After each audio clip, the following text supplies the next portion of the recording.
kita akan mendengar cerita tentang Sengkon dan Karta. Dua orang petani yang hidup sederhana di desa Bojongsari, Bekasi. Setiap hari mereka bekerja keras di ladang untuk memberi makan keluarga. Mereka jujur dan rajin seperti kebanyakan petani lainnya. Tapi sayangnya nasib mereka berubah dalam sekejap. Pada tahun 1974, musibah datang menghampiri mereka. Tiba-tiba polisi datang ke rumah sederhana mereka. Keduanya dituding menjadi pelaku perampokan dan pembunuhan sepasang suami istri bernama Sulaiman dan Siti Haya. Untuk mendapatkan pengakuan, keduanya mengalami siksaan fisik yang berat di kantor polisi sebelum dilimpahkan ke pengadilan. Hakim yang dipimpin oleh Jurnet Isoe Trisno lebih meyakini cerita BAP kepolisian ketimbang fakta dan bantahan kedua terdakwa.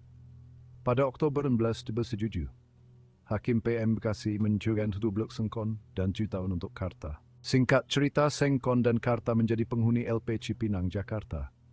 Namun justru dalam penjara itu mulai terkuak masalah sebenarnya. Seorang penghuni LP bernama Gunel mengaku sebagai pelaku perampokan dan pembunuhan yang dituduhkan kepada Sengkon dan Karta. Gunel adalah terdakwa pencurian yang sudah terbukti dan ia dihukum 10 tahun penjara.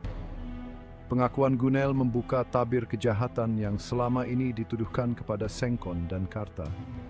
Gunel masih merupakan keponakan Sengkon.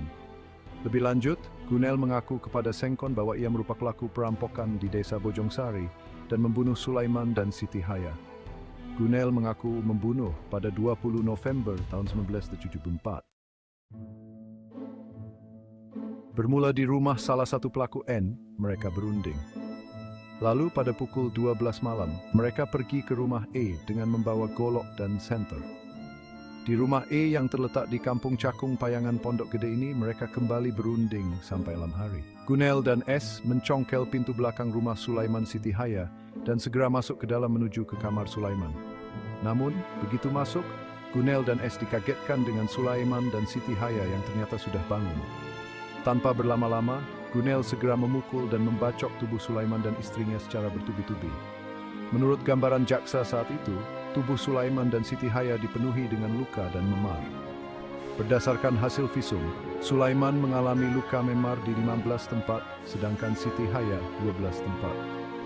Salah satu luka serius yang dialami Sulaiman berupa putusnya pergelangan tangan.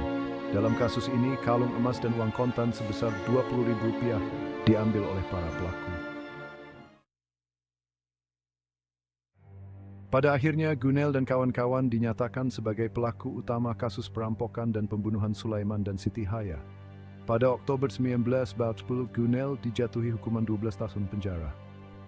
Setelah putusan atas Gunel dan teman-temannya dikeluarkan, Sengkon dan Karta mengajukan peninjauan kembali kepada Mahkamah Agung melalui Pengadilan Negeri Bekasi. Hanya saja, kala itu putusan pengadilan yang sudah berkekuatan hukum tetap tidak bisa diganggu-gugat. Berkat bantuan pengacara Albert Hasibuan, keduanya mengajukan upaya hukum luar biasa alias peninjauan kembali atau PK ke Mahkamah Agung yang sebelumnya tidak dikenal dalam peradilan di tanah air.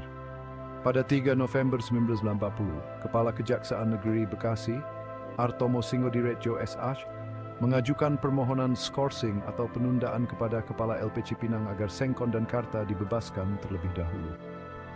Permohonan tersebut kemudian dikabulkan oleh Jaksa Agung Ali Said SH yang mengirim surat kepada Menteri Kehakiman dan Ketua Mahkamah Agung dengan maksud sama. Pada 4 November 1990, Sengkon dan Karta resmi dibebaskan. Penderitaan selama pemeriksaan dan mendekam di tahanan membuat tubuh keduanya sakit-sakitan. Sengkon bahkan pada saat itu sedang dirawat di rumah sakit di LP Cipinang. Begitu surat pembebasan keluar, dia segera dibantu oleh para perawat berganti pakaian. Kemudian, pukul 15:10, mereka diajak keluar. Karta pulang menggunakan Colt, sedangkan Sengkon diangkut dengan mobil ambulans. Karta diketahui pulang ke rumah orang tua angkatnya di Kampung Pondok Rangon. Sebab rumah dan tanahnya sudah habis dijual untuk biaya hidup anak dan istrinya selama ia di penjara. Bahkan keluarganya hilang pergi entah kemana. Sementara itu, Sengkon diantar ke RSUD daerah Bekasi untuk melanjutkan perawatannya. Pada saat itu, Sengkon sedang mengidap penyakit TBC. Kisah Sengkon dan Karta adalah cermin kelam dari sistem peradilan yang buruk. Cerita mereka mengingatkan kita bahwa keadilan harus ditegakkan dan setiap orang berhak atas proses hukum yang adil. Sengkon akhirnya meninggal akibat sakit TBC parah. Sementara Karta tewas kecelakaan tak lama setelah keluar dari penjara. Kesalahan dalam sistem hukum dapat menghancurkan hidup seseorang. Semoga kisah Sengkon dan Karta menjadi pelajaran berharga bagi bangsa ini. Tragedi serupa tidak terulang kembali.